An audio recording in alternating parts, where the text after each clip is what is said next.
Hey everybody, this is Rydo and we're back to another recording of MTG Arena. Today is Friday, November 22nd. We're doing pretty good. We need, I guess, 8 more victories and that's pretty much it. I should fidget with this deck, but I have been doing too much fidgeting today and not enough gameplay and not enough focusing on news, so instead I'm just going to play my good old trusty black deck and we'll play ranked, although we probably shouldn't even be playing ranked. Meanwhile, we're going to try and burn through the news as fast as possible. So we have here from Gamasutra a video inside the art design of Firewatch. I think it's still worth mentioning, although perhaps on the sliding scale of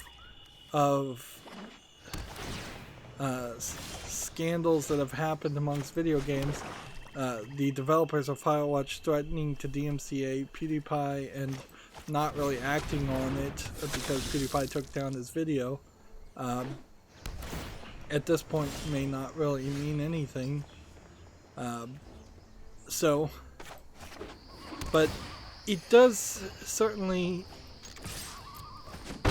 point to something weird about Gamasutra, and that they're talking about Firewatch a walking simulator, for lack of a better term. No, I mean it really is just a walking simulator adventure, like The Vanishing of Ethan Carter. They came out 3 or 4 years ago now. It's an old game, and while sure it was relatively pretty when it came out, it's not like it was so groundbreaking or so visually affecting. It's certainly not Hellblade Suna's Sacrifice. And yeah, Campo Santo the business has been acquired by Valve, and then quietly they did seem to have done very little inside of Valve. So this is a 2015 GDC talk that they just have written a new article about, just to get you to watch a video from 4 years ago. I mean, it's pretty ridiculous.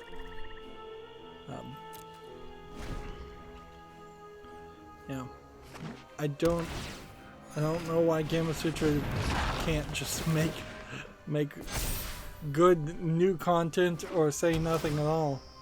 Like, if there's no news, then just print the comics and the sports pages and move on with your life. You don't have to reprint old editorials, which is effectively all you're doing.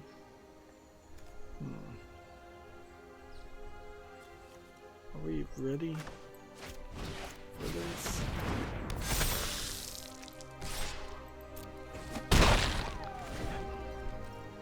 Let's see, moving on, Gamasutra has an article here. Onichambra Origin, 3rd trailer. A look back at the series with Aya, Saki, and Rei. So here's one of the main characters of the Onichambra series. So here seems like some older 3D models of these characters and how they've been touched up and changed. And so yeah, I could watch this trailer, and I probably will later on, but I'm going to save myself some time and not watch it now, particularly since I know it has a high chance of not being YouTube family friendly.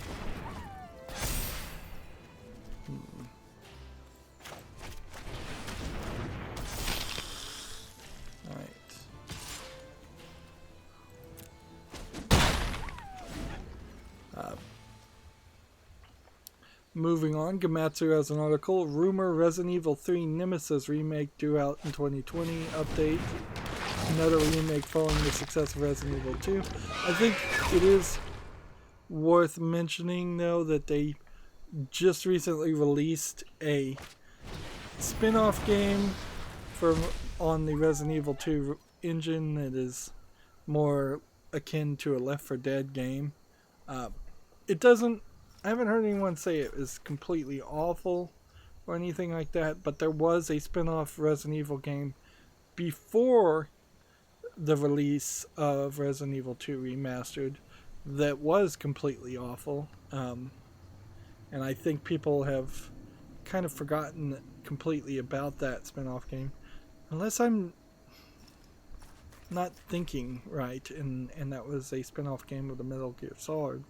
So, no, there was Metal Gear Solid spin-off where you're fighting zombie-like creatures, but there was also a Resident Evil spin-off that was awful too.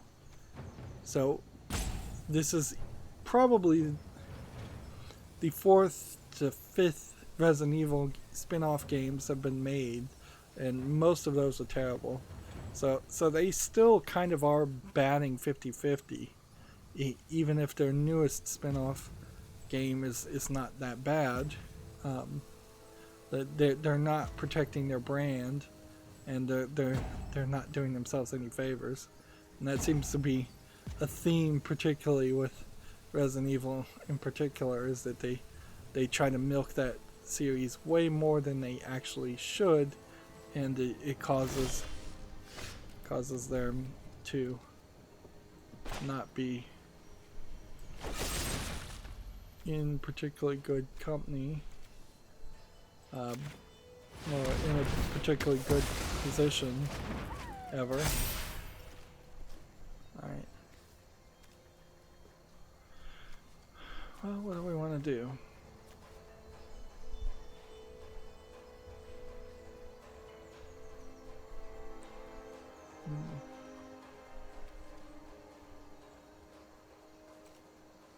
Do I want to kill this guy? Nope.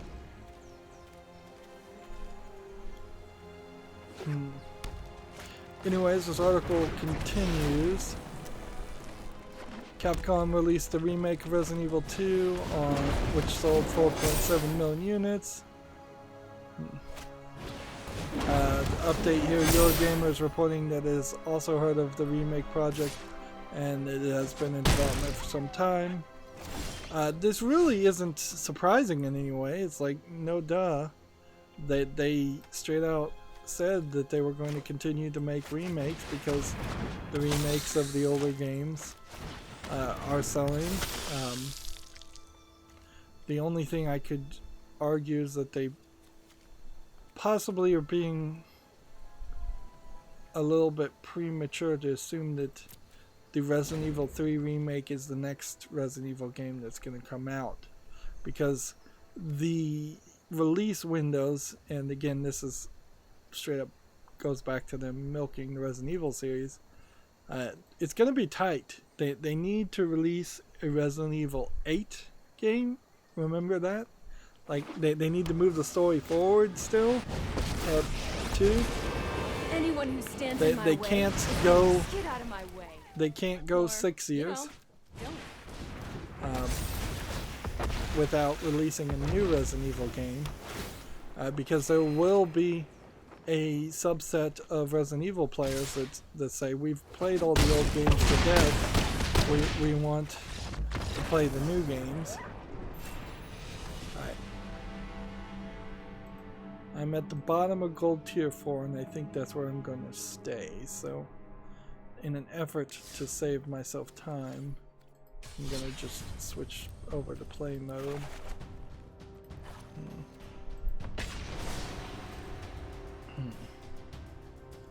So yeah, what they need is to announce in the next 12 months Resident Evil 8 and have it ready to be released in the next 24 months, which honestly would be a really long time, but that's probably what they're going to have to do to keep the gravy train flowing at a consistent rate as far as the Resident Evil series goes.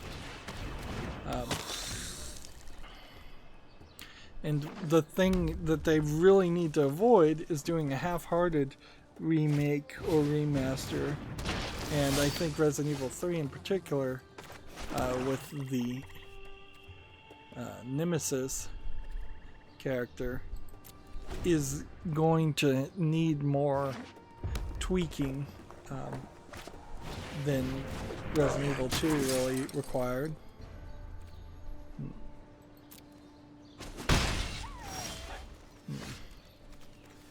And they are going to be quickly approaching the Resident Evil 4 level, and that they're going to have to work really hard to remake and get Resident Evil 4 to play perfectly, because it's got to play perfectly. Otherwise I'm going to be very upset, since that's where I came in on the series, and that's where I would really want to play it perfect.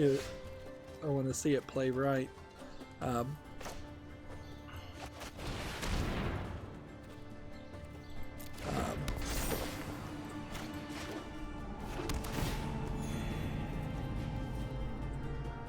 Okay. Just gonna go ahead and attack and see if he's gonna defend with any of these guys. Yes, he is. Okay. And after they get the Resident Evil 4 remake put out, then they have to work to make sure Resident Evil 5, and Resident Evil 6 work right. Darn it. Darn it. Well, whatever.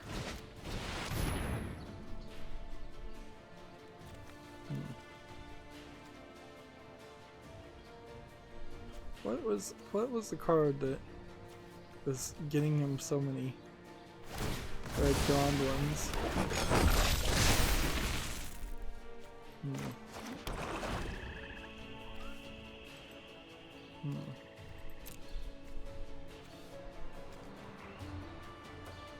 Let's see. Gametto has an article. State of Decay 2 is coming to Steam in early 2020. Alright. Interesting. I think State of Decay, it came out in May of 2018, so it's going to be a pretty old game. So I don't know how a game like that would manage to gain new life with a PC release.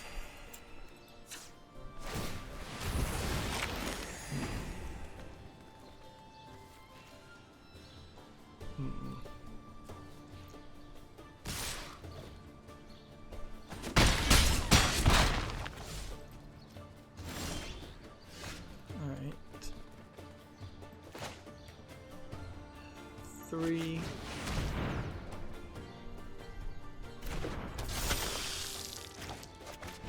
And three.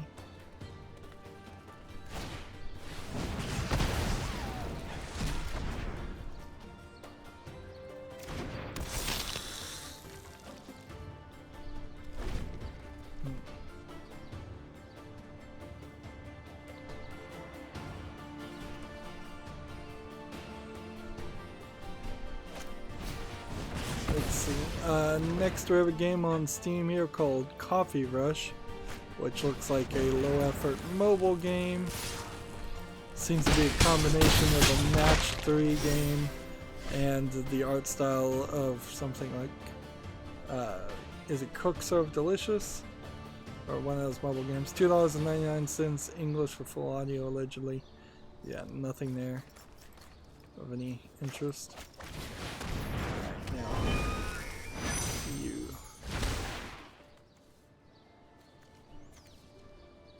Trample and haste this turn. About 5 health instead. And then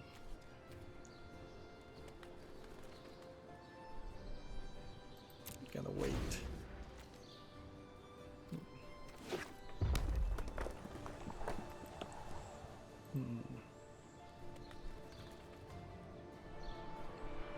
Next we have a game on Steam with just a bunch of Asian characters as the name. Looks like it is a Chinese typing game with something even worse than RPG Maker for its graphics. English not included, free, it's Japanese only. So not a Chinese low effort game, but a Japanese low effort game. Okay. Typing hero, I guess is what it's supposed to be. Alright. This. And then this.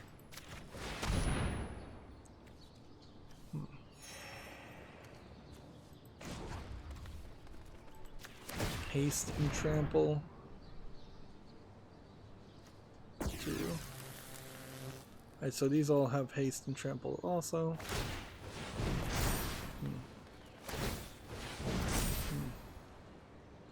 Alright, so he's threatening to kill one of my creatures. So he'll just do no attack then and waste his mana.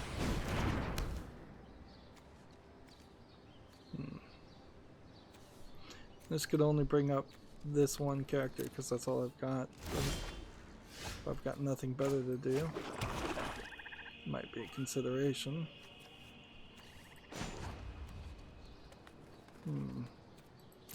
That's not the right move.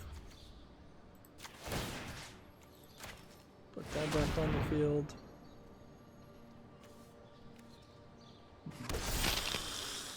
And then draw a card. Seriously? Alright, make me draw a card.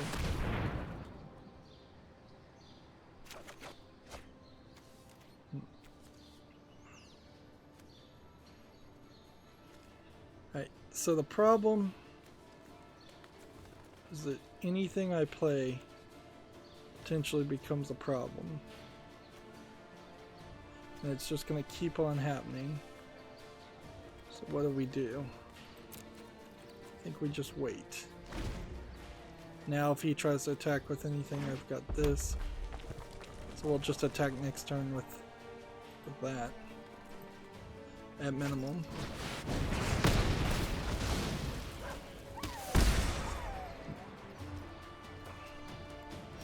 Can't bring that back out of the field. There we go.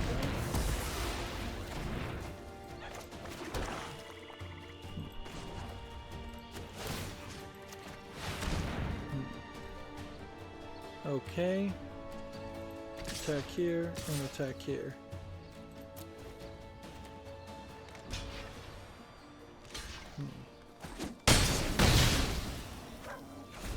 It took a while, but we're finally starting to win. We've got a game here on Steam called Hide and Secret, The Lost World, which looks like a hidden object adventure game from a different developer than Big Fish Games. $4.89 discounted, a much cheaper price because it's not from Big Fish Games. Also, English and full audio. Again, I doubt it actually has much audio. So if you do want to play a hidden object game, I would say put this on your follow list because at least this is starting from a different price tag and it's not just charging you through the nose. Alright. Yeah, I can't bring any of those.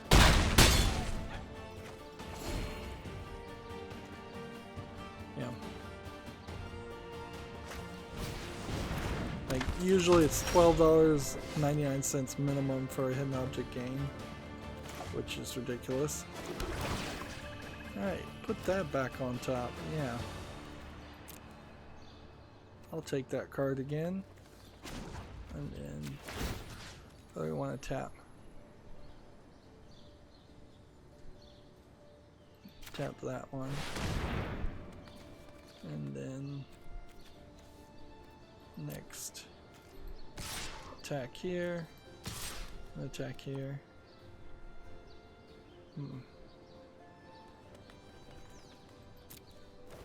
Right. Block that if you want.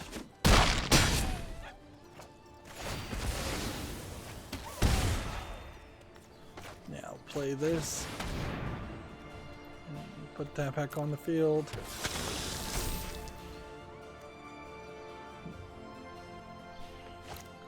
See, next we have a game on Steam here called Color Grid. We've seen a lot of these laser puzzle color games. This one looks in no way polished any better than others. Any of the many others I've seen. 69 cents, English only. Nothing more needed to be said there.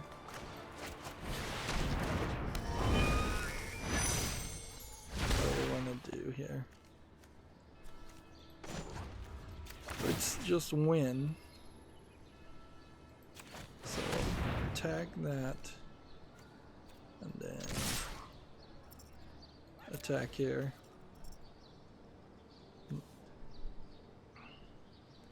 We get a good game. Let's see. Next, Gematsu has an article, Billion Road coming west for the Switch and PC in March 2020. It's a board game styled experience set in Japan. Is it something like Monopoly?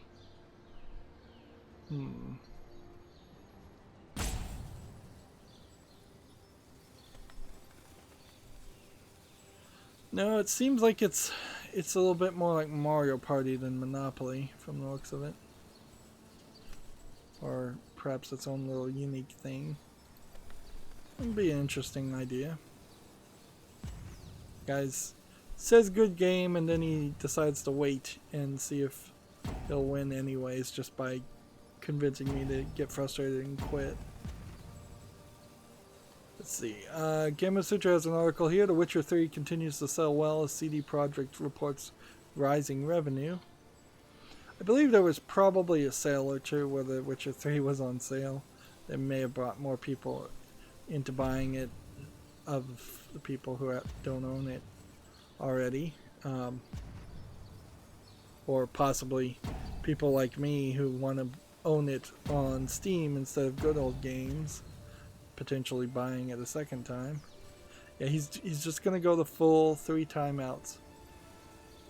Like, and either that's what's happening right now, or the game like is desynchronized, and so on his side he's already seen that he's lost and moved on, and it's just I'm stuck here watching this. Now at the 3rd timeout this should just play. Is it really 4 timeouts? Jeez. Well, moving on, we have a game called Deep in the Forest, which looks like it is a roguelike card game.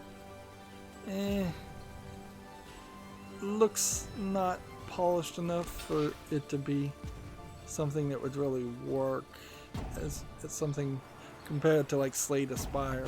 Early access, $14.99, English and Russian. That makes it a little bit iffy also. So yeah, he's just taking forever for no reason.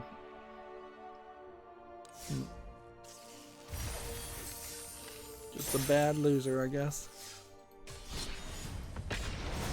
Into the next game we go. Yeah, it's a little too iffy. So I don't think Deep in the Forest needs to be on the fall list.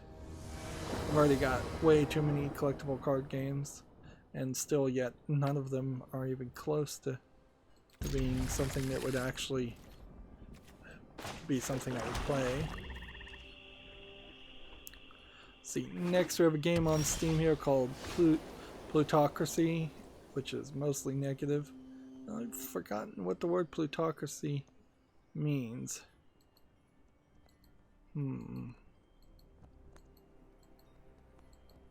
But its early access is $24.99. It's English, Russian, German, and Swedish, which again,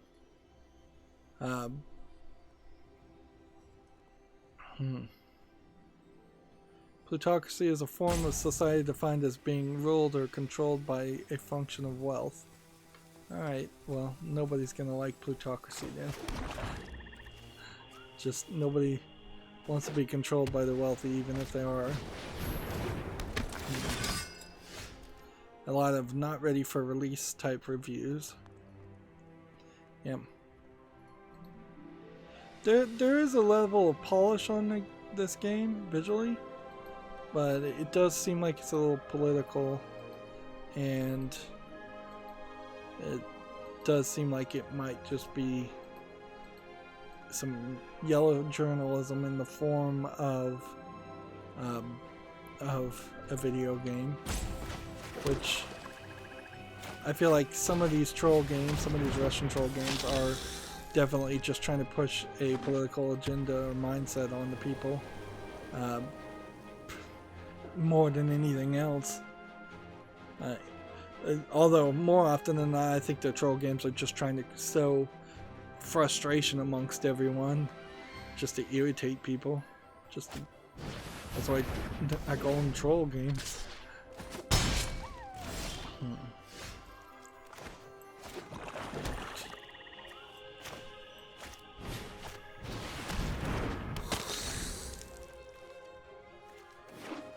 Let's see. Gamasutra has an article here. Valve is releasing the Source 2 tools along Half-Life Alyx next March. Releasing the Source 2 tools means they're finally willing to start having people outside of their company develop on the Source Engine version 2.0, which they haven't been willing to do that up until this point, obviously. And that has been somewhat of a problem because they have been developing Source Engine version 2.0 for a very, very long time. It was supposed to be, I believe, the engine that Half-Life 3 came out on, and it was supposed to be this like full replacement of Source Engine 1, which is very old now, a very long in the tooth software.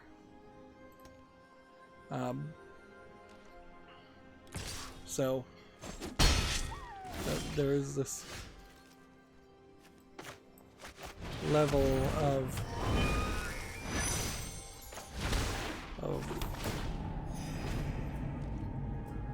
hope that is tied around Source Engine 2 as much as there is hope tied around the potential future release at some point of a Half-Life 3.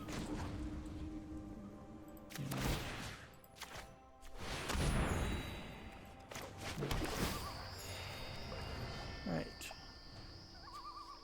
This guy could do first strike, and this could do first strike, and then I would be dead. So all I can really do is defend with this right now. TechRaptor has their article, Half-Life Alexis announced and launches in March 2020. I've already talked about Half-Life Alexis though. I think you probably have heard from many people about Half-Life Alexis, and will probably hear tons about that, about it as a game, just non-stop.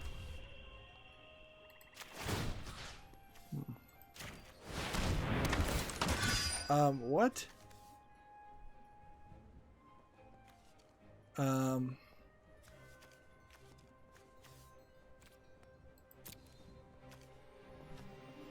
I think I just helped him accidentally because I didn't have a creature in my own graveyard.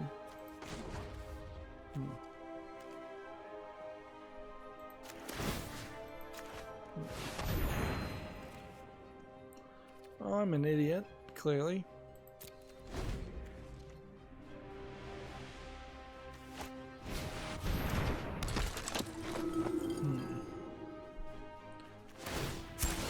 We thrive when we support one another.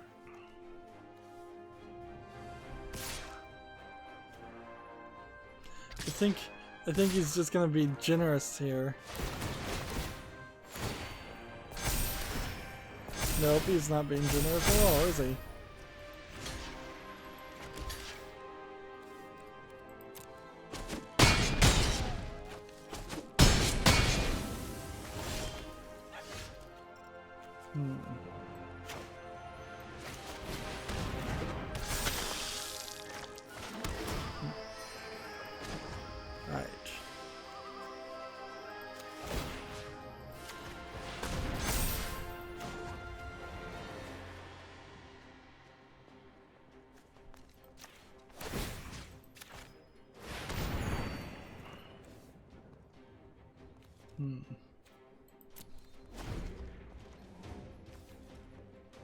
So, alright.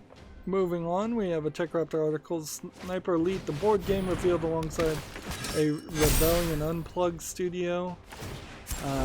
Friendship soothes the soul. Which I guess Rebellion Unplugged is a board game developing studio under, I believe, Rebellion Software, which is the maker of the Sniper Elite series, which maybe is a series I want to play, maybe not. Oh, darn it. Just keep up the good work, I guess.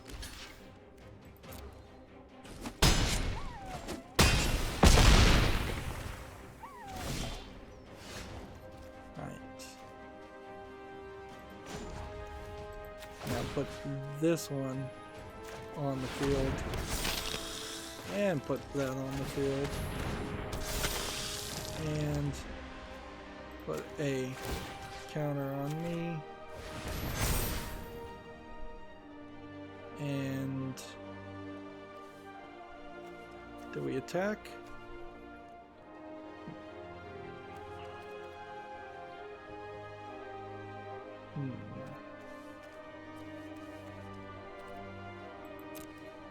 No, we don't attack yet.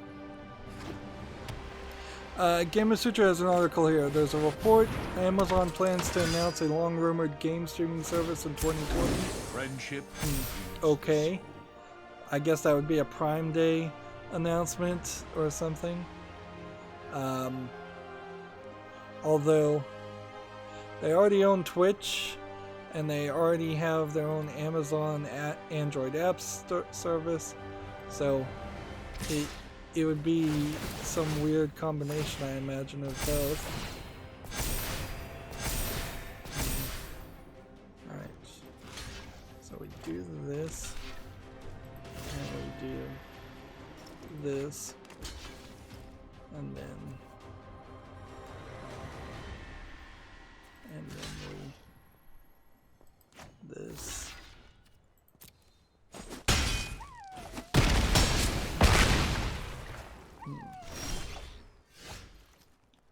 Alright. Bring back this. Bring back this. Can't do anything more, but we can do that.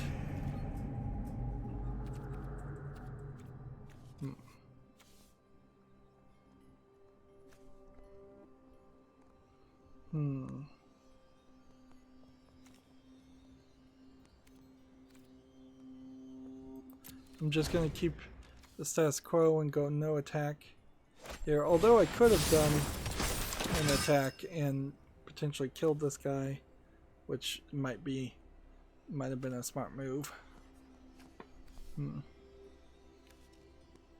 Still trying to just clear the field.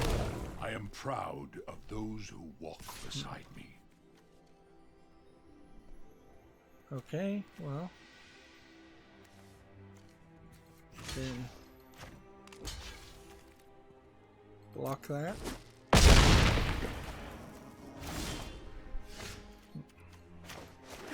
Play this. I have, I think, too much land. Put a 1/1 counter on me. And another 1/1 counter on me, or 5 life. I think 1/1 counters still seem to be the right move.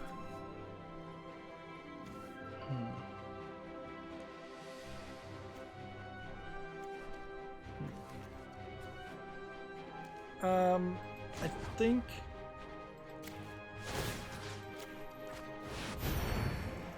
think we've got to risk this.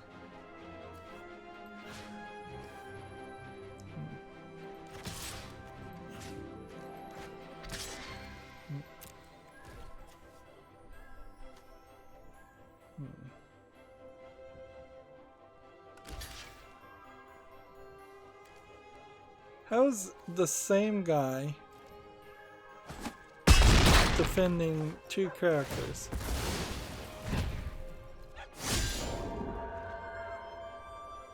That doesn't make any sense. Don't understand how this game works.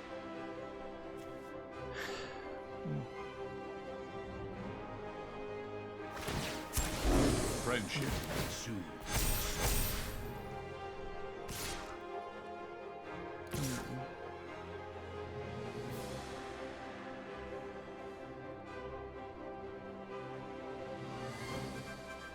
If I didn't have so much mana, it's like that's the problem here. Is got too much mana.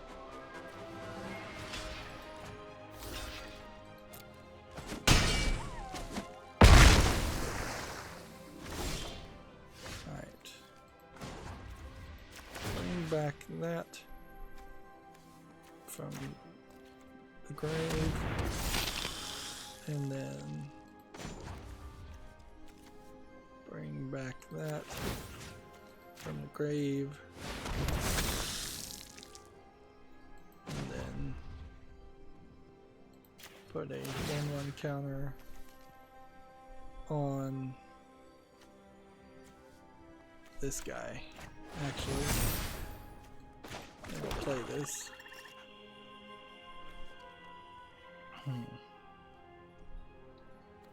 Then I think I have to just do no attacks.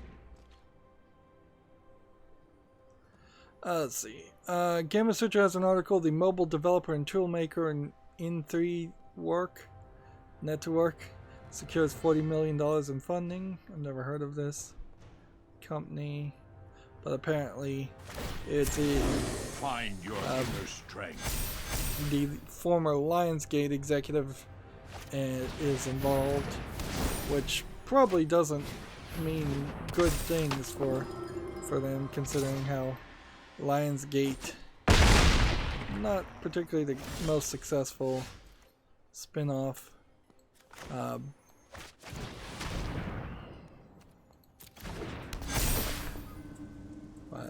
What would I even call it? Spin-off movie theater production company. I don't have anything else they can do but heal, and then heal some more, and then heal some more. Alright, well, if this guy is flying now, then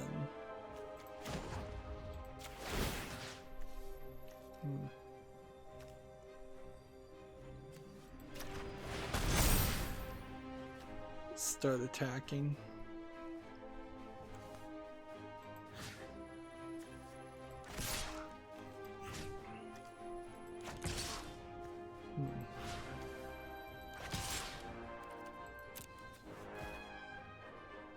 I've probably lost there.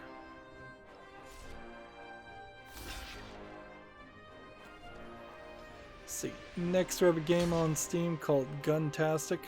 This looks like a running around, shooting other players game that also seems like it's a troll game or a joke game. I'd say it's more of a joke game. $2.79, multiplayer only, so I wouldn't cover it. English, Italian, and it requires a third-party EULA. Only 1 minute. See you. Don't worry, I'll be quick. So with that character, he killed my guy.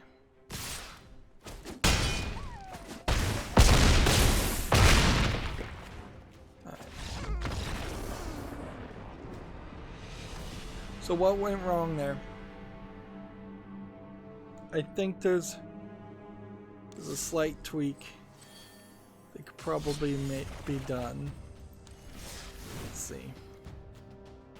If we were to get rid of one swamp and then give us, we don't have another one of those. We need some of these lower level characters. Yeah. Probably, I'm gonna be honest.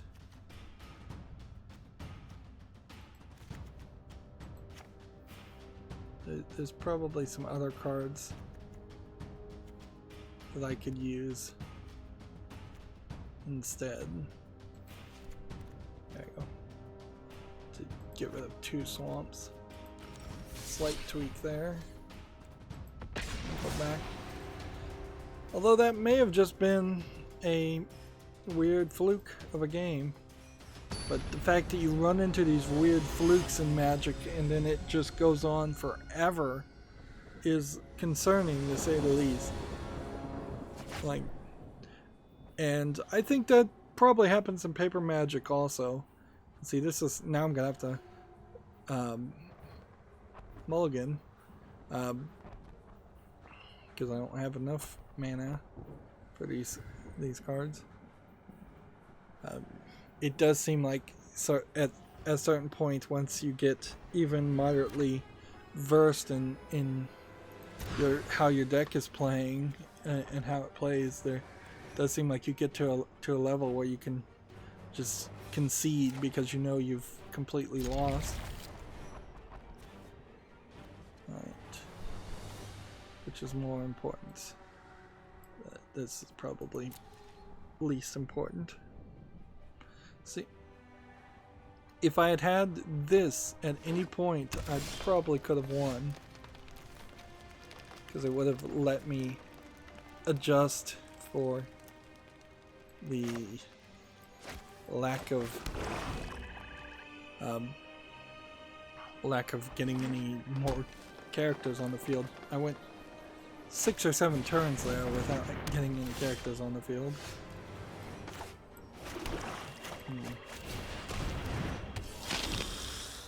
Let's see. Next we have a game on Steam called Bug Fables: The Everlasting Sapling, which looks like it's some kind of RPG game, but it has some cool polish to its artistic style. So I'm gonna put it on the follow list. You can see it's already positive. It's from Dingen Entertainment. It's $19.99, English, Spanish, and Japanese. What did Dingen Entertainment publish otherwise? Because that name sounds slightly familiar. Crosscode. Iconoclast. Not a lot, but it did look recognizable. Of course, might not really mean anything.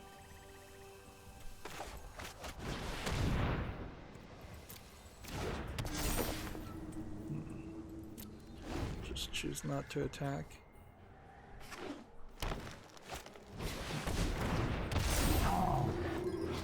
Let's see.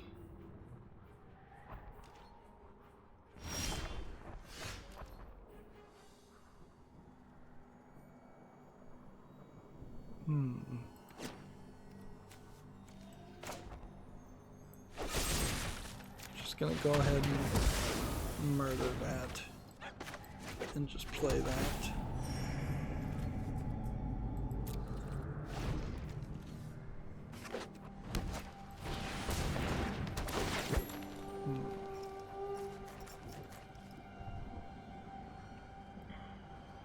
I'm gonna have games left over at this rate, almost certainly.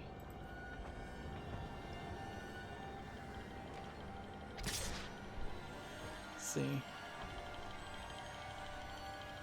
Next we have a game on Steam called Black Future 88, and let's see, apparently this game is celebrating that the Remote Play Together game. It's rated positively from Good Shepherd Entertainment. That's a name I recognize too. This looks very anime-esque, but that probably is just the intro to what looks like it's mostly just a platforming game. It's already on my following list. It's $17.99, English with full audio, and then Chinese, Russian, German, and French, which is a weird combination. Alright, they're asking for a blocker, and I'm not doing anything. Let's see, what else did Good Shepherd Entertainment publish? The Phantom Doctrine, Semblance, Where the Water Tastes Like Wine, Oh Sir, the Hollywood Roast. Yeah, a combination of several games. Magnetic Cage Closed, that wasn't particularly a good game, but not terrible. Hard Reset Extended Edition. So yeah, I bought a couple of games from this developer before. Alright, let's do this. This is where you run into the danger zone.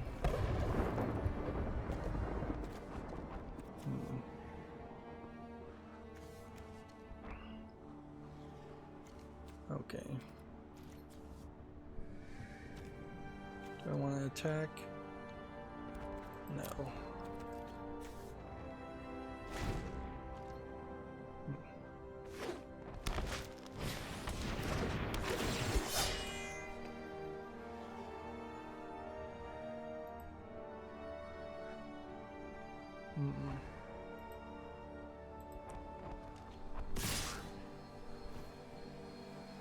Right, so this time block that.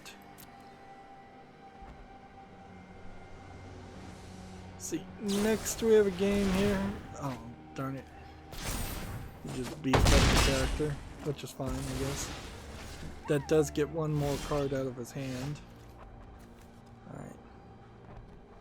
So we play this for 30 health. And then play the black. And we play this. And we play this. Gotta be careful here or we're gonna die. Play this. And play this for regular. And do we want this on the field? Also. That'd be 2 more health.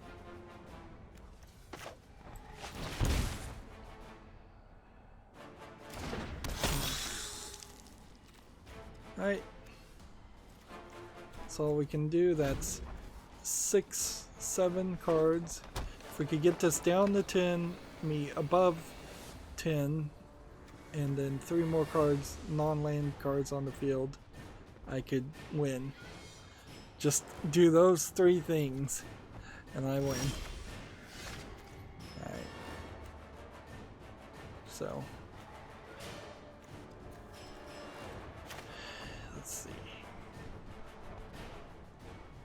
Gotta play this.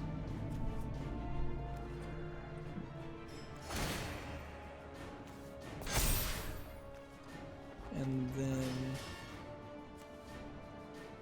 do we want to destroy something here? That would kill me, so I can't play it anyways. So we just go next turn. And then gotta attack with that one. And I think that's pretty much all I can do.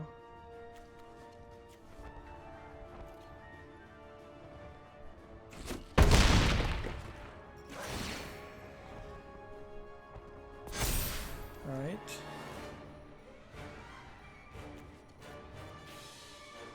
Let's just end our turn. This Bolus Citadel really is just a super challenging balance here you have to do for make sure you're not screwing up horribly. Alright.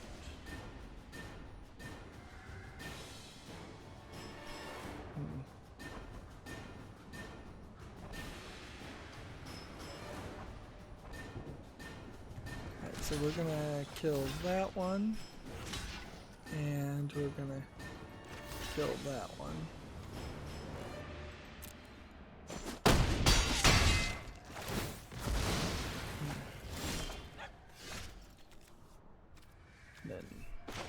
This plays for free. And then this plays here. And then this taps that. And then this and this attacks. Well, wait, what do we want to do here? Well, we hold back that one and attack that one instead. No, because we need this one to attack. So we hold back that one.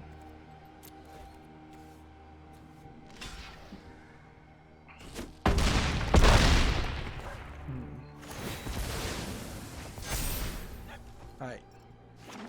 Now I just need to get 2 more cards on the field.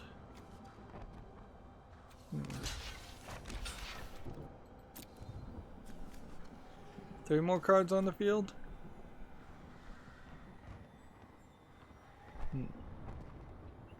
Meanwhile, we have a game on Steam here called 141, which looks like it's an asset-flipped first-person shooter game. Boy, do they look fancy these days, but yeah, I really have no belief this is actually going to be good. $16.99, English only, third-party EULA.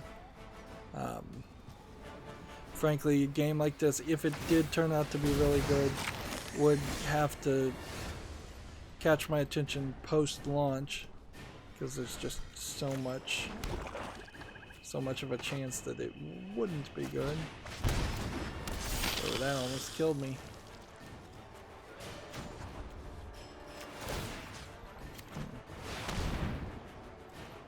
Okay.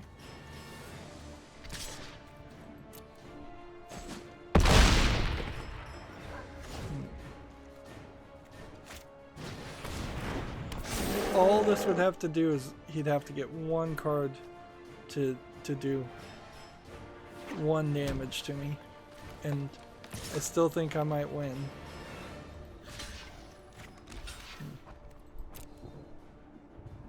Nope, he's won. I forgot about Trample. Forgot about Trample. Oops. That was my mistake.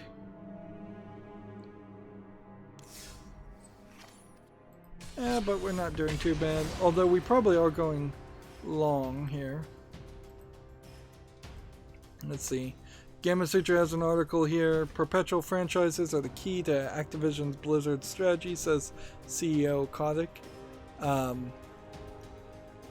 Well, what's funny is this CEO at least looks like a CEO. He's not a long-haired fat guy.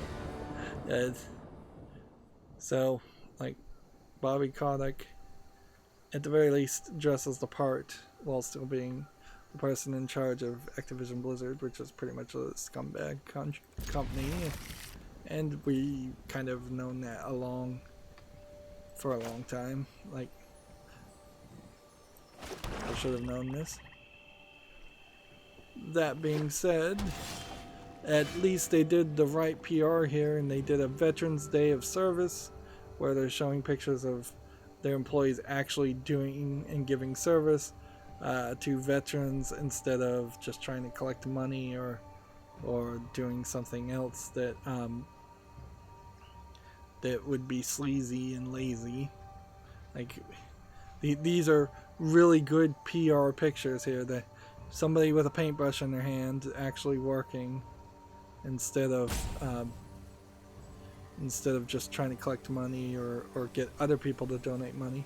One of the things I guess to take from that though is they do sell the Call of Duty series, so they have to kind of walk that fine line and be very careful to always honor the troops, since they profit greatly from often insulting the troops by what they have some of the Call of Duty characters do.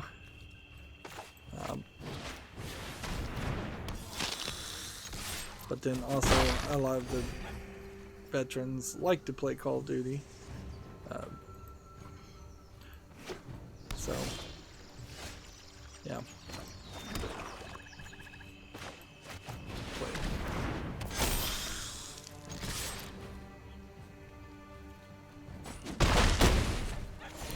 See, next we have a game on Steam here called Bloodholic, which might be based on a manga or anime. That name sounds somewhat familiar, but maybe I'm just a little confused here. It's tagged LGBTQ+. I'm surprised that tag exists, certainly.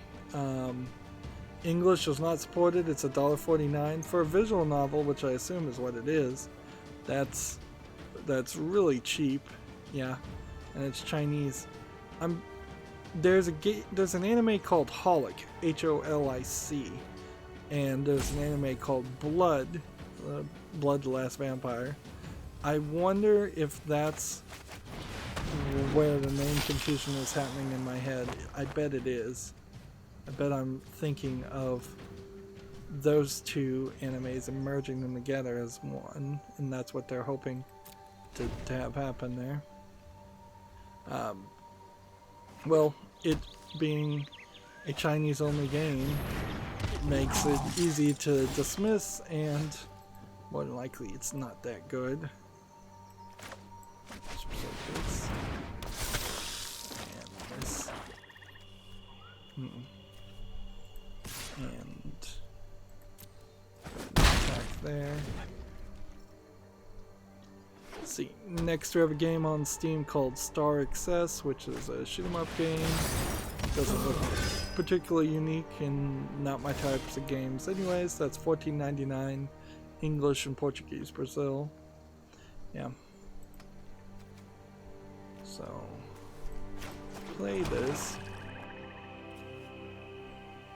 And then play this.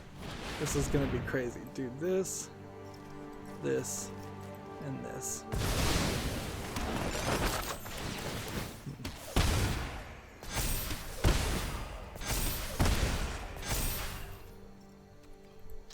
Game over.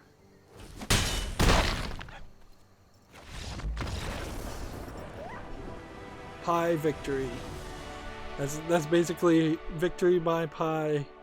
Thanksgiving victory. And I got a new card, which I don't think I got a card or a pack or anything in these rewards. I think I've just been getting gold. I really would like to get some gems every day, but I don't think you do get gems that way.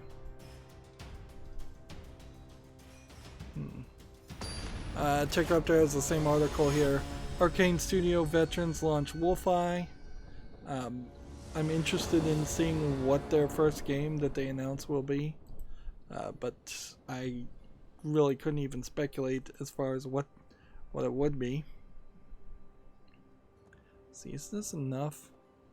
Nah, this is a mulligan hand. Yeah, that's a little bit better. Not by much, but a little.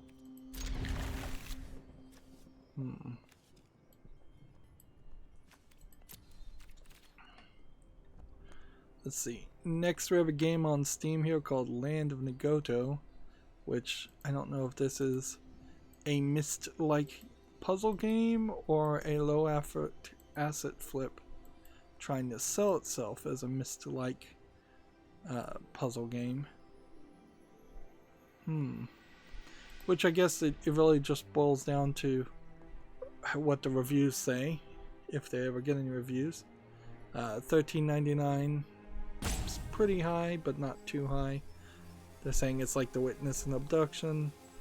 English full audio. I bet it does actually have full audio and speaking parts.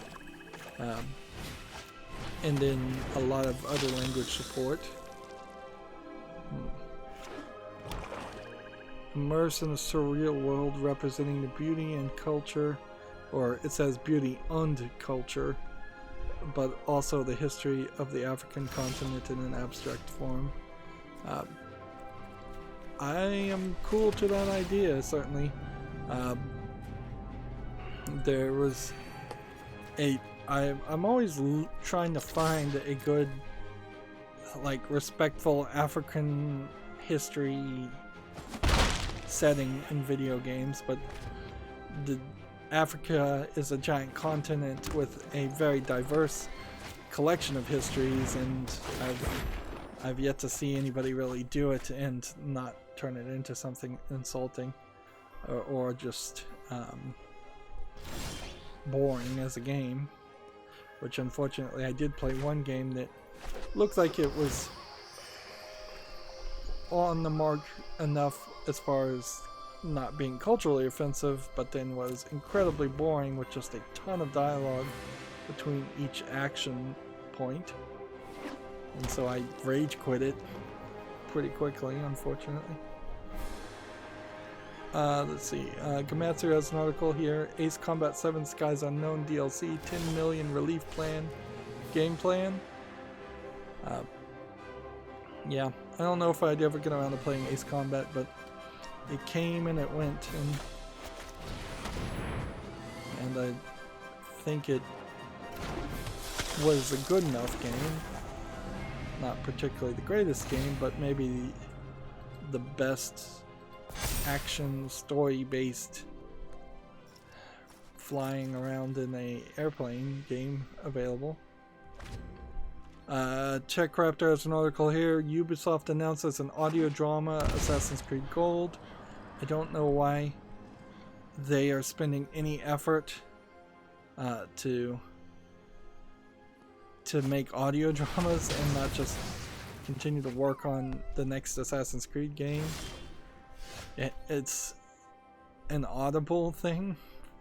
Apparently it's maybe a tie-in with Audible. Maybe Audible asked them to do it. That'd be about all I could assume.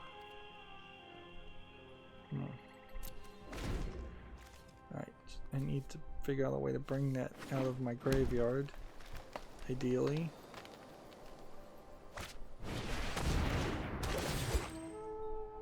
Let's see. Tech Raptor has an article here. The first Borderlands 3 campaign DLC announced. We already talked about it. It was Moxie's Heist of Handsome Jackpot. Sounded pretty interesting. Not a terrible concept.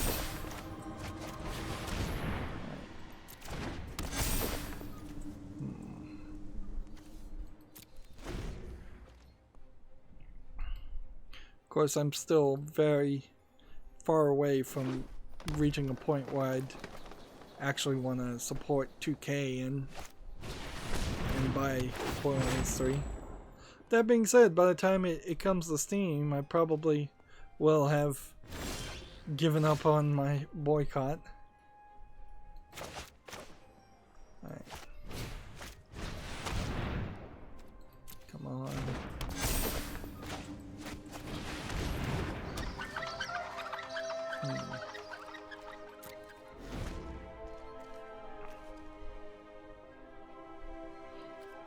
I'm somewhat set up if I could get Bolus Citadel on the field, but there's 48 cards in the deck. The odds of getting that one card is pretty low.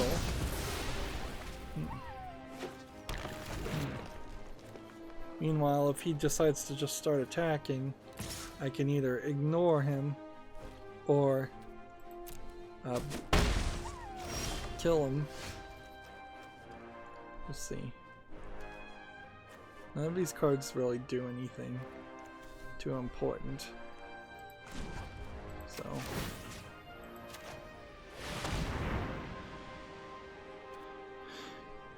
I mean, I could kill that and then attack. Guess that's as good as I can do right now. Although that isn't even really... If that was my plan, why didn't I kill that and then tap the other guy? Let's see. Next we have a game on Steam called King of Lorne, The Fall of Ibris, which are some gibberish jargon names.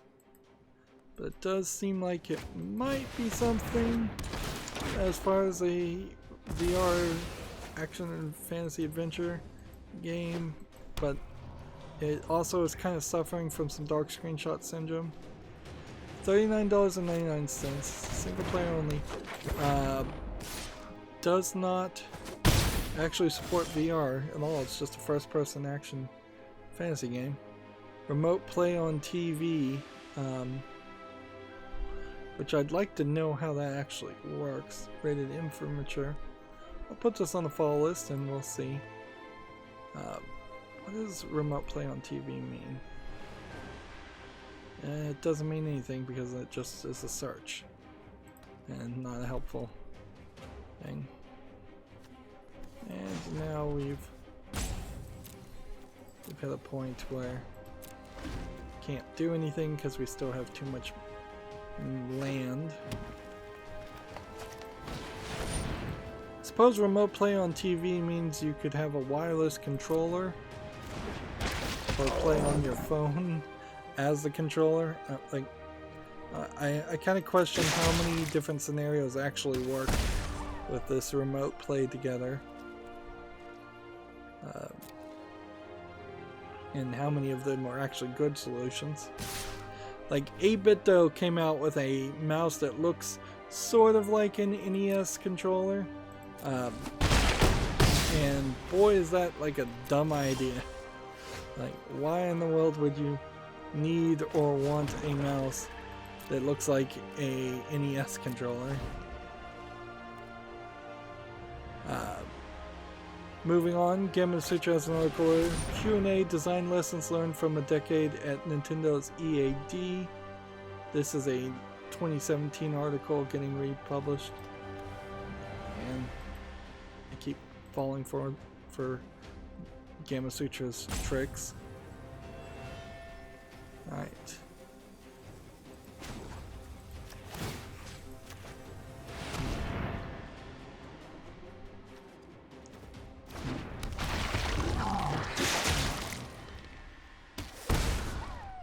Let's see. Next we have a game on Steam called The Hunt, Sophie's Journey, which looks like a low-effort RPG maker game. We actually haven't seen a ton of RPG maker games these days. $12.99, English only. I wonder if Valve really has started putting their foot down in some way.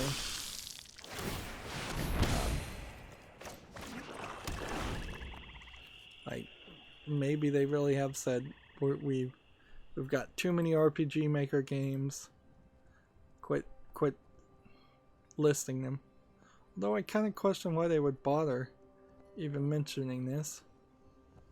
This next game is tagged with sexual content, so let me make sure all these screenshots are YouTube friendly.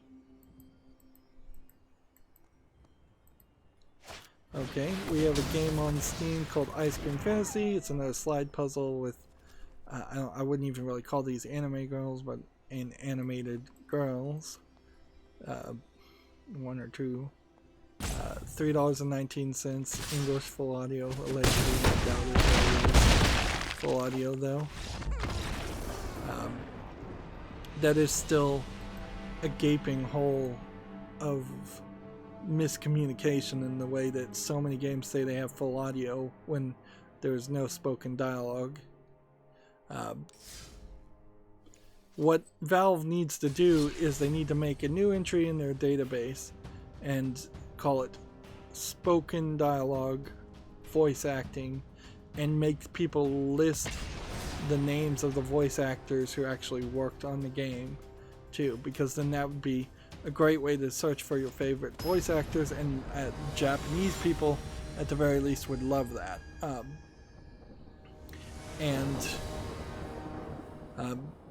By doing that, maybe you don't force them to name all the voice actors, but you allow them to do that.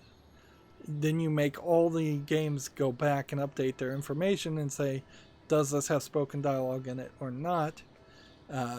And if it says not, you slowly replace where it says over here, you replace full audio with spoken dialogue, and then you start hiding spoken full audio as a value that people can still claim to have, but it's hidden because nobody cares. And that's how I would deal with that. Moving on, this game is called The Crucic Sword. It's another RPG Maker game, so it seems like they let a batch in, and it does seem like they are working in batches now. Third-party EULA, English full audio. Yeah, again, same argument over and over again. I seriously doubt they had a voice actor voice any of that.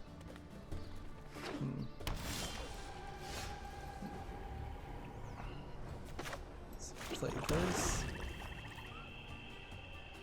Next, we have a game on Steam called Iron Blood VR that looks like it might be something of a game, maybe. It's early access. It's $9.99, which is a little cheap, but I'll put it on the follow list. Bunch of language support. It seems like maybe you step into a mech, or you're controlling a robot or something. Maybe we are entering a new generation of VR games. Maybe we're gonna start to see a higher polish, particularly because of Half-Life Alyx holding everybody up to a higher standard. The fact that it's been 2 or 3 years now as far as VR games, and there hasn't been any breakout success that's so good that it stops people from even trying to make a VR game if it's going to be a low effort, ugly game. Probably has hurt it as a launch, as a product. I think you really do need something to raise the bar when you release your new product, I suppose.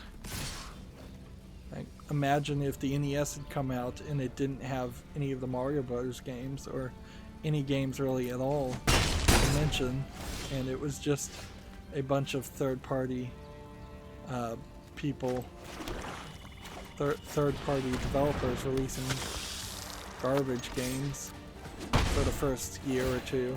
The NES wouldn't have really succeeded, would it have? I mean, that's pretty much what happened with the Virtual Boy, is that there was no good first-party titles, good enough at least to make people want to actually struggle through the horrible red screen that the Virtual Boy had. Moving on, Gematsu has an article here. JoJo's Bizarre Adventure, Last Survivor, Character Gameplay Volume 8, Rohan Kishibe video. Just wanted to mention again that JoJo's Bizarre Adventure game is apparently being developed. It's like, I feel like I had forgotten that was happening. Let's see.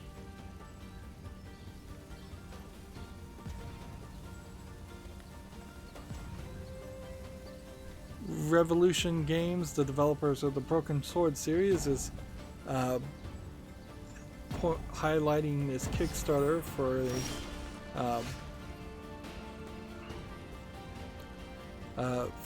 a point-and-click adventure called Justin Whack and the Big Time Hack. Point-and-click adventure. I don't think Revolution actually is doing anything with it. They're just pointing it out more than anything. Let's see.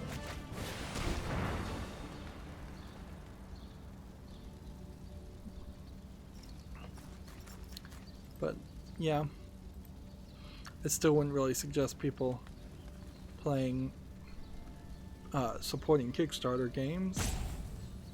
Let's see. Next we have a game on Steam called Banter School Days, visual novel, legal drama adventure game developed by an independent team. That seems like a collection of gibberish. To me, I bet this is probably a Chinese game, although it does seem to have a level of polish on it, and it's him that's not moving. It's not me. It's not me this time. It's me a lot of times, but it's not always me.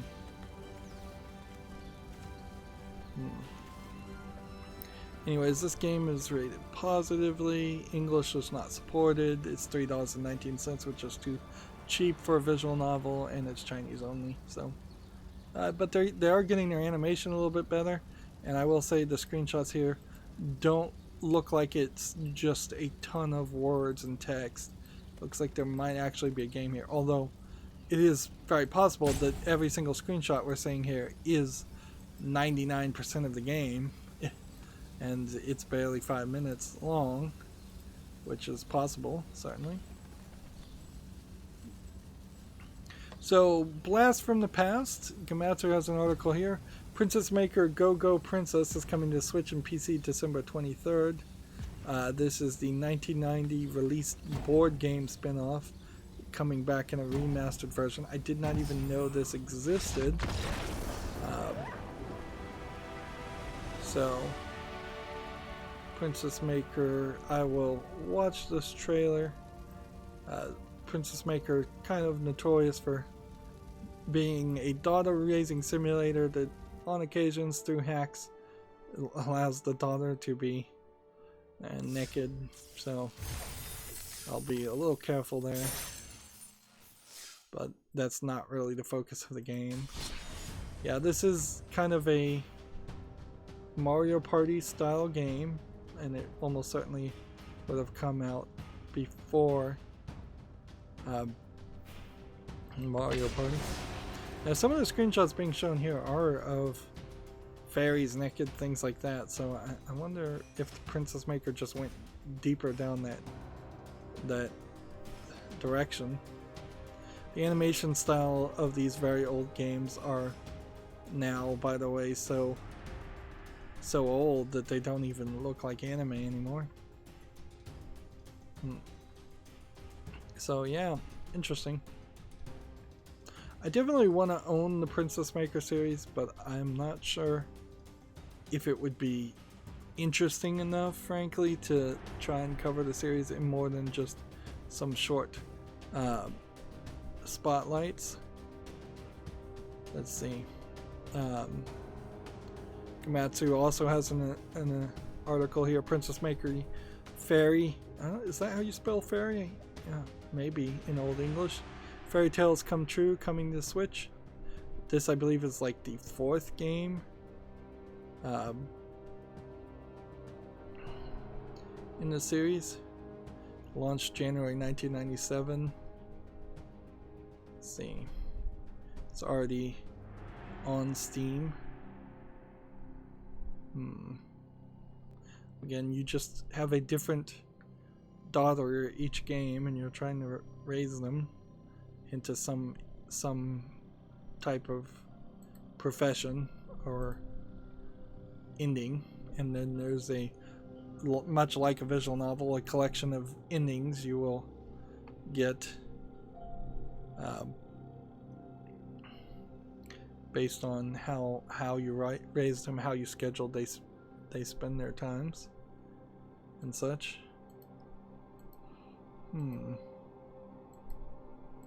This next game is tagged nudity and sexual content, so I'm looking through all of the cutscenes. Alright, well, next we have a game on Steam called XP Girls.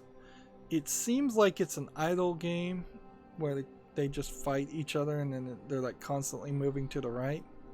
It's $1.19 discounted. It's English, Russian, and Chinese, so it's pretty obvious it's not that good. It's a low effort name, obviously, and the animation looks pretty bad and just all over the place. And here we've got the game deciding not to connect again. I don't mind it having network trouble. I mind it locking up and not realizing it's having network trouble and not giving up after 2 or 3 minutes and kicking you back, or at least popping up a box saying we give up, or at least letting me hit the cancel button. It's just so ridiculous. I'm having to full on exit from Magic Arena every time it runs into network trouble.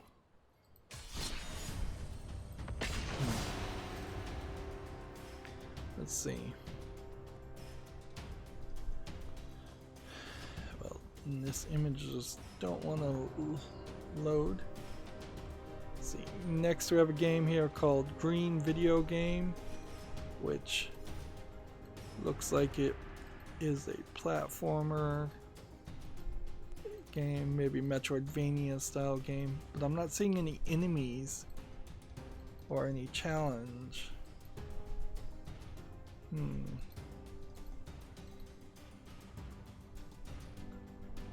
Yeah, looks like it's just a platforming game with very few enemies. And one of those frustration Super Meat Boy games. $14.99, English full audio, a bunch of other languages. I'm just gonna leave this going, and let's just wrap up the news. Yeah, I'm gonna be extremely generous and put this on the follow list. It really doesn't deserve it though.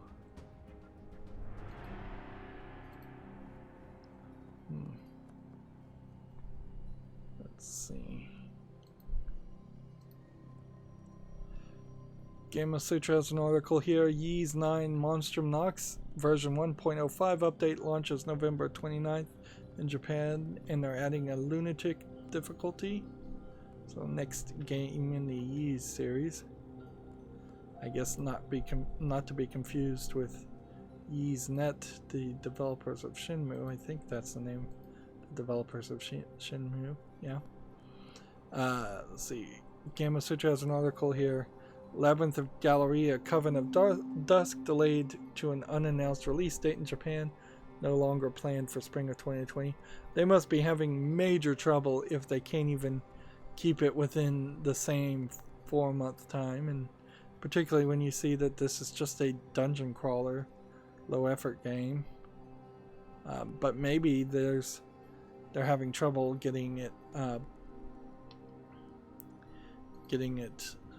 allowed or in other countries and past the censors that seem to be popping up in every country.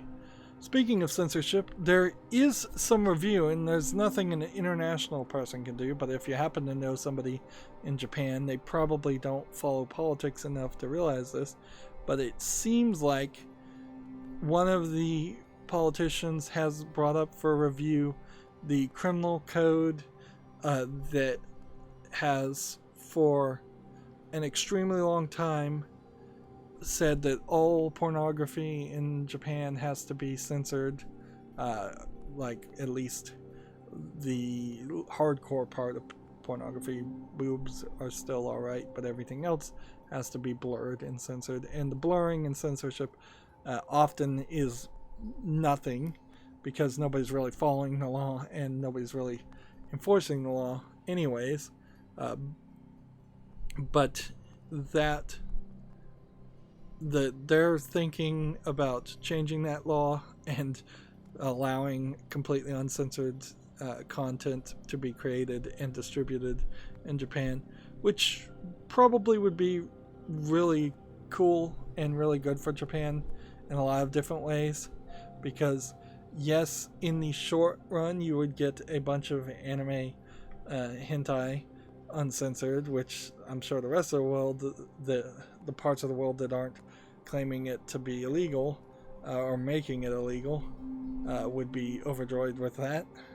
The people that enjoy that stuff anyways. But in the long run, I think the live action real porn that would start to get distributed and made in Japan might help their citizens become a little bit more raunchy and have a few more kids, although that's really not likely to be a major factor. But in the end, being a free speech anti-censorship advocate myself, this sounds like the beginning of maybe something great, although I wouldn't hold my breath.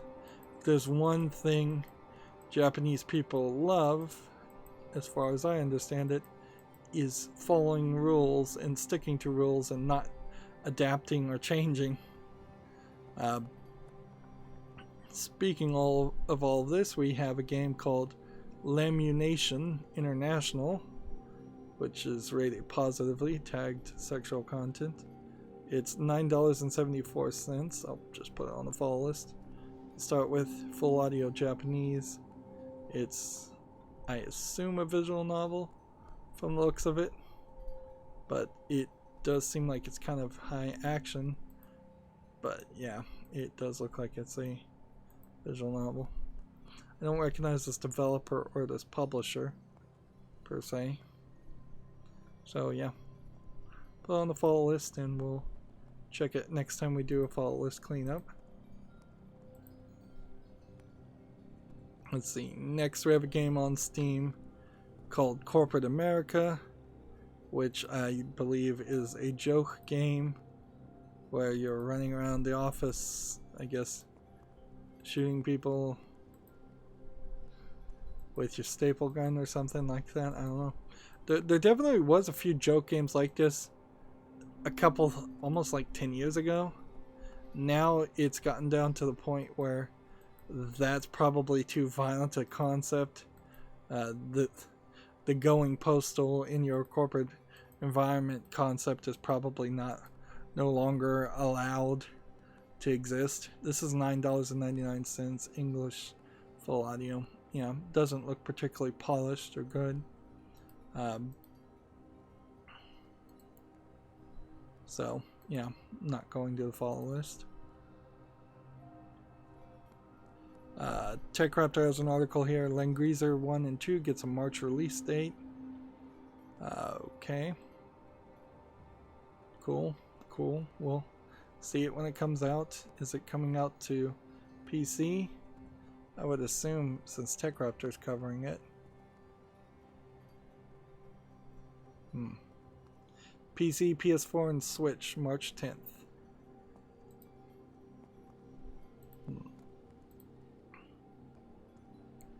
See, Gamasutra has an article here. Check out Xbox's latest guidelines for building more accessible games.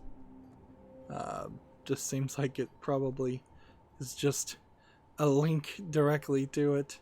I might check that out and see if there's anything of interest there, but otherwise I'm going to ignore that.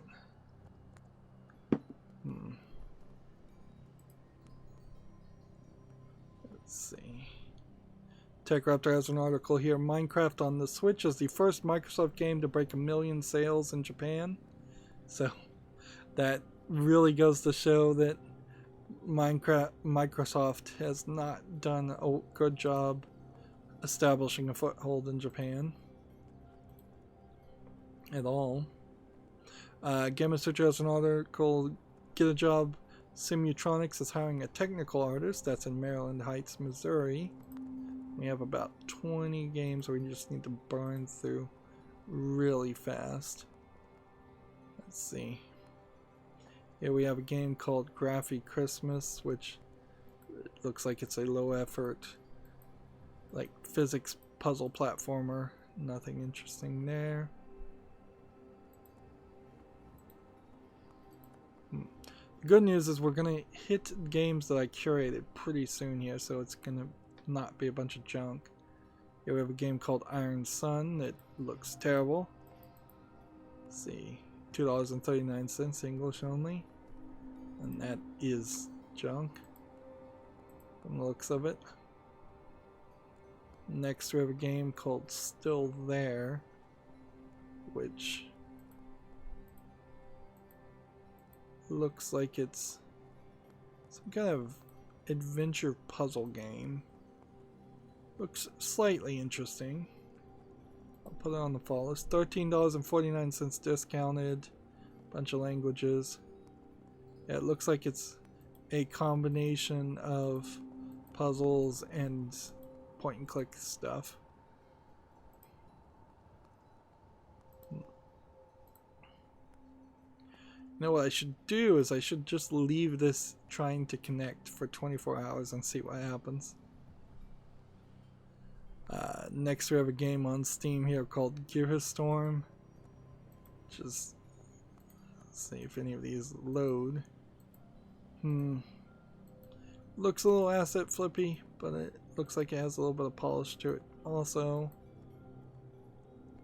And early access, I've got to put it on the follow list. More and more of these first-person shooters that are probably asset flips look good enough now, and I can't really raise my bar of critical perspective so high that I would potentially miss out on a good game. This is $11.99 discounted, English full audio. Yeah, and there might be something. Actually, this kind of does look like garbage. For first person or third person, you can't have a game that is both first person and third person. That's not fair to the players. Like, first person players will beat the third person players every time. Yeah, this looks bad. So, off the follow list it goes. Let's see.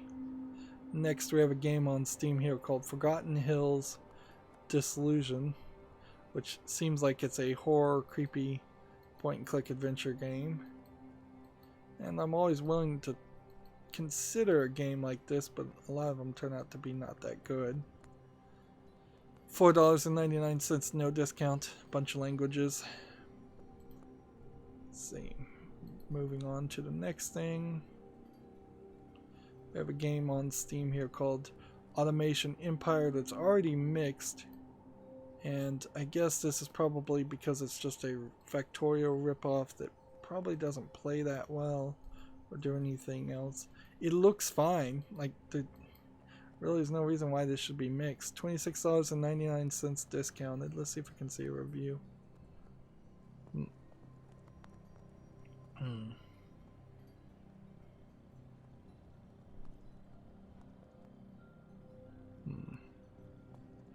See, there's no content added, so apparently people just run out of time with it. They get bored with it very fast. It seems like it's just not really polished. Alright, well, there's better games out there already that are effectively the same thing. Next, we have a game on Steam called Buzz Ludza. That's a weird name. Seems like it's a VR game where you go around just playing with things and looking at things. Seems like it's probably a VR experiment. And that's pretty much all it is, if I was to guess. It looks really pretty. It doesn't look like it's just asset flip stuff. It's apparently there's actually a building that looks like this. $10.19 English full audio. So apparently there's some kind of museum art piece that looks like this, and they 3D scanned it. So I'll put it on the follow list and see if anybody ever actually buys or plays the game, although it's a VR game too, so I'll probably just curate it out later. Next, we have a game called Uncharted Ocean. It's a strategy RPG game. It's got some nice art, but I think the actual gameplay here might not be that interesting. But it's rated positive. And I'm just being really generous today. $4.99 discount. English and Chinese full audio. This is an odd game to be supporting just English and Chinese. But whatever. We'll leave it on the follow list. It's kind of funny to have just a timer here tell me how extra long I'm going, but I mean I have a timer on my phone that also is telling me how long I'm going, but usually I end up dismissing that. Next we have a game called Ununaki Tunnel, which might be a Dark Screenshot Syndrome horror game, or might actually be something. It's mostly positive right now, so I'll put it on the fall list. $2.69 is pretty cheap too. And Japanese full audio.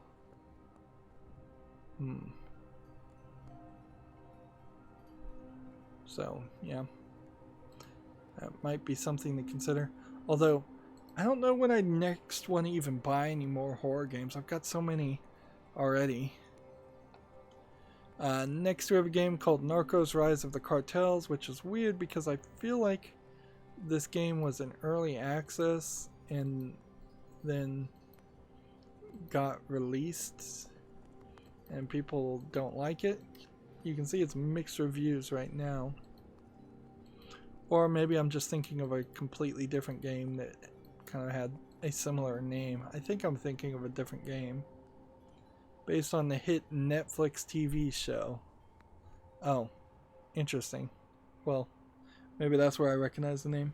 $23.99, English full audio, M for mature, rated 46 on Metacritic. Pretty bad. Well, whatever, we don't need that on the fall list for sure. Haven't even seen this show, so can't be that big of a hit. Let's see. Next we have a game on Steam called Both, which seems to be a combination of bowling and golf, and it seems to have almost the exact character creator that you would see in the Xbox avatar creator. Bowling and golf is an interesting kind of joke combination. It's early access, $12.74 in English. I'll put it on the fall list, but almost certainly there'll be a lack of polish. And kind of I would like to see golf games have a little bit of story too. I mean, just a generic cheap Pokemon story where you're Ash Ketchum and you're running against Gary, your rival, and throughout the game you hear your rival is doing better than you, and then you finally beat him at the end. That's the basics all, and I would be happy with just that. See, next we have a game on Steam here called Battle Sorcerers, which seems like it is a VR game where you make spells by combining orbs, which is at least a little bit better than what a lot of the other VR games I've seen have done, where you just kind of are pressing a button and then swinging your arm. $11.24. Bunch of languages. I'll put this on the fall list. Although I'm still never gonna buy a VR headset. Not in the next 2 or 3 years at the very least. Next we have a game on Steam here called Wild Ride, which looks like it's kind of a low effort garbage racing game. $8.49. It says it has English full audio. And since it's Friday, we're trying to finish all the games and then we'll be done. Let's see. Next we have Croiler Sigma. Croiler. I don't know how you'd pronounce that actually, because that's not Japanese. That's like French. Croiler Sigma Deluxe Edition. Looks like it's a hack and slash anime game from Playism. It's already on my fall list.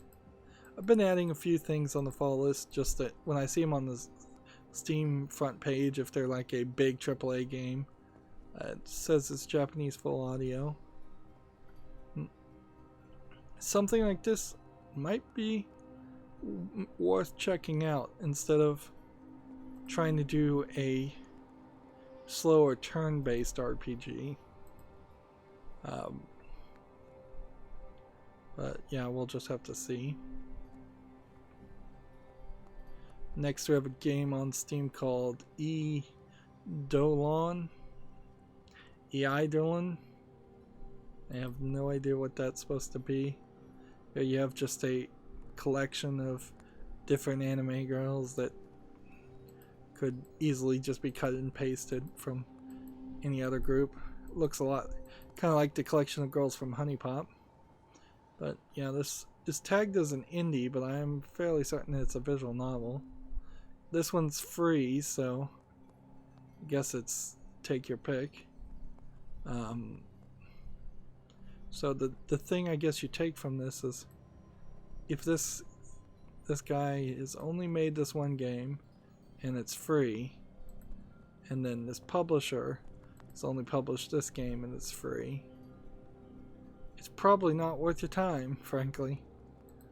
There's really no reason to play a free visual novel that's probably only like, well, 2 to 3 hours of play time, with random endings. Like, I don't know what you're doing here. This is the kind of game that, if this developer came back and made a major successful game later in his career, I might go back and play his free first release. But otherwise, it's just not worth your time. If it was worth your time, they charge you something. Because on the scale of Steam, even if a game is totally not worth your time and a piece of garbage, they still charge you at least 69 cents to play it in almost every case. Moving on, we have a game here called Diamonds, which looks like a top-down twin-stick shooter player versus player game, where maybe you run around and collect diamonds also. $8.99 English full audio. Don't see anything here visually polished enough to deserve to go on the follow list. Next, we have a game on Steam called Air Marty, which I am having a trouble deciding whether this is a Rick and Morty reference with just terrible animation and just a low effort game, or if this is a like subversive artistic game that actually deserves to be looked at. I think this is a little bit too wild for even me. So what I would do is, I'm not going to put this on the follow list, but if somebody told me that Air Marty really was worth the $4.99 for it, I'd come back and check it then. Yeah, but right now it just looks like it's just too out there. Too high of a chance of it being a troll game.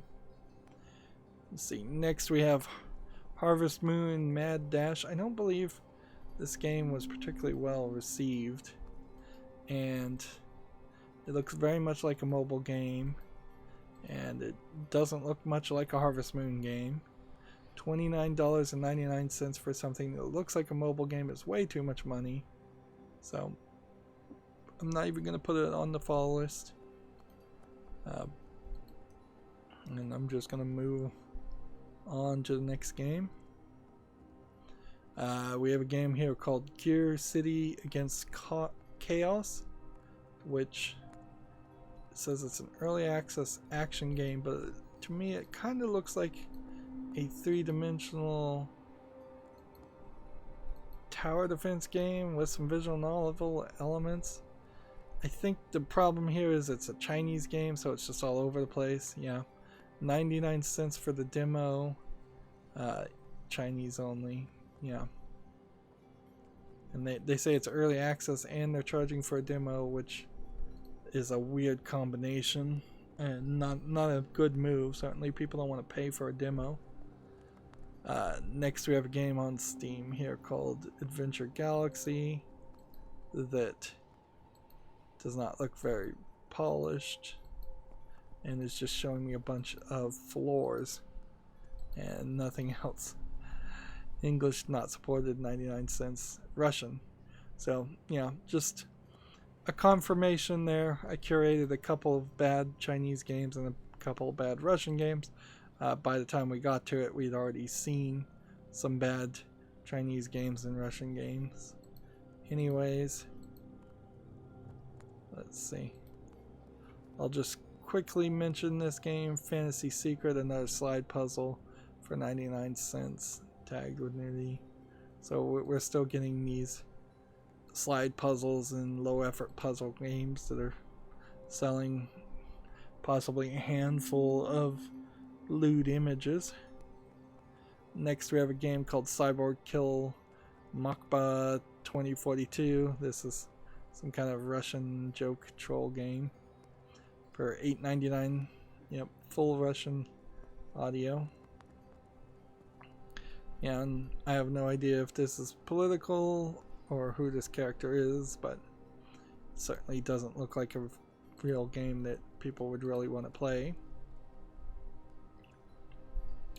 Next we have a game called Red Evil, which I assume doesn't have to do with Russia, and looks kind of like it is a player versus player survival zombie game.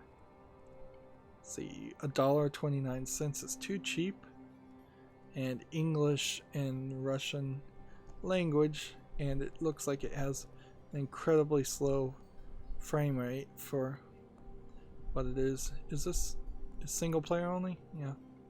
So it looks like it's a self-survival game. I feel like I've seen games like this before, if not this exact game before. But yeah, it doesn't look like it would run well, and it's too cheap. So leave it at that and move on. We've got 4 more games to talk about. We have Rest in Pieces, which says it's an RPG gore VR game. Yep, and it looks like it might be something. It's a little dark screenshot, but not too dark. They seem to have a lot of fire going on. Virtual reality, $13.99, and English full audio. Yep, looks like it might be something worth playing. Maybe, maybe not. I've got too many VR games on the fall list now. Next we have a game on Steam called The Withering, which I guess it's a zombie survival game that maybe has a little bit more of a team building RPG elements to it, but it's already rated mixed. $6.49, English full audio. See if we can see some of the reviews. Nothing redeeming about this game, don't buy. I like the old version of the game better. The 2.0 messed the game up. Nope, thumbs down. In early access going on 4 years now, no updates in the last 7 months of this review. Okay, I've heard enough to not put that on the fall list. 2 more games. We have a game here called Spring Falls, which says it's some kind of puzzle game built around watering and causing plants to grow. Interesting. Okay, it's rated positively. It's $6.99, I believe is what that says, and it's English only. Okay, that'll go on the fall list.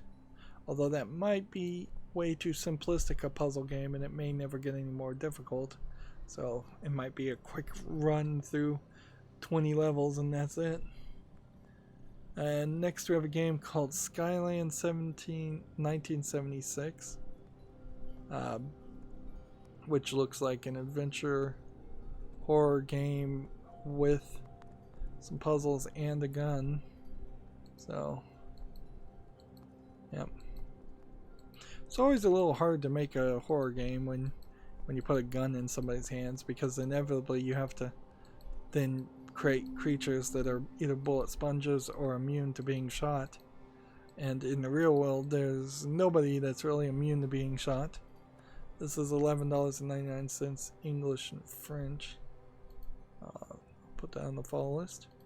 And then that brings me to the Humble Bundle store. So let's just quickly look and see if there's a new bundle. Almost certainly there isn't. You can get Cereal Cleaner free for a limited time. It'll but I don't know if that means you could actually get it on Steam, because most of the free games now are directly through other platforms that don't really cost them money, or you have to spend $1 to get the Steam key even though you have the game for free.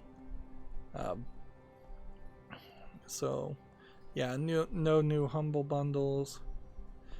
We have an article here, and I don't see anything. Yeah, the page was taking forever to reload. Let's see. Ghouls Underground is a game not worth mentioning. A game called Overstep.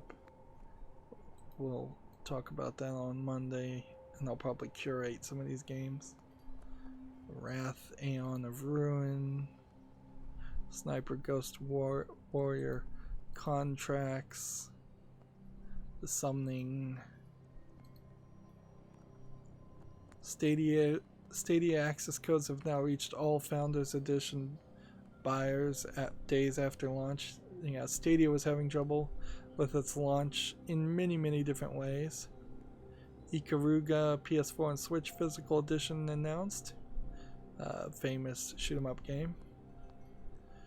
Let's see, Rocket League Blueprint update arrives this December. Let's see, Sea of Thieves: The Seabound Souls unleashes fire and ash. I don't know if anybody cares about Sea of Thieves. Borderlands 3 is putting out a lot of shift codes in this week. I kind of feel like they maybe aren't selling as many copies of Borderlands 3 as they'd like. Let's see. Wrath, Aeon for Ruin is now available for PC via Steam Early Access. I think that was the game I was looking for, because I'd heard people mention it. Although maybe that's a different game. Come to think of it, I get all the names confused after seeing 100. Let's see, Gamma Sutra analysts: men more likely than women to buy games based on reviews and videos. That seems to be accurate, considering how the vast majority of people who watch video game videos on YouTube seem to be men, according to YouTube's statistics, which might be completely wrong, come to think of it.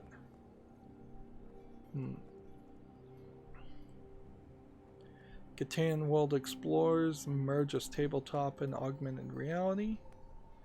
That'll be an interesting article.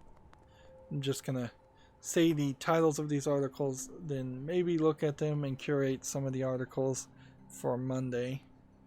And then I want to wrap up because we've been going an hour long, and yeah, nothing was that important that we needed to go an hour long.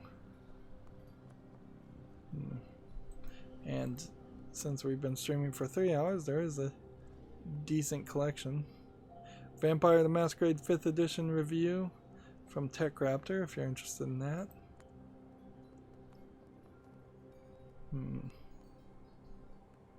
Gris is coming to the PS4 on November 26th. Let's see. Another GDC promotion from Gamma Sutra. Let's see. Sale up to 33% off of all editions of Borderlands 3 for Black Friday. Yeah, 33% off almost brand new game is way too cheap. Like they are kind of desperate. So perhaps they'll never admit it, but perhaps the boycott actually is hurting them. State of Decay 2 is coming to Steam. State of Decay is a zombie game, so I bet State of Decay 1 is already on Steam, so it probably would be nice for it to be on Steam. Game called Lost Embers on Steam. Let's see. TechCraft has a review for a game called Inmost. Come on, come on. Let's get to the end of this.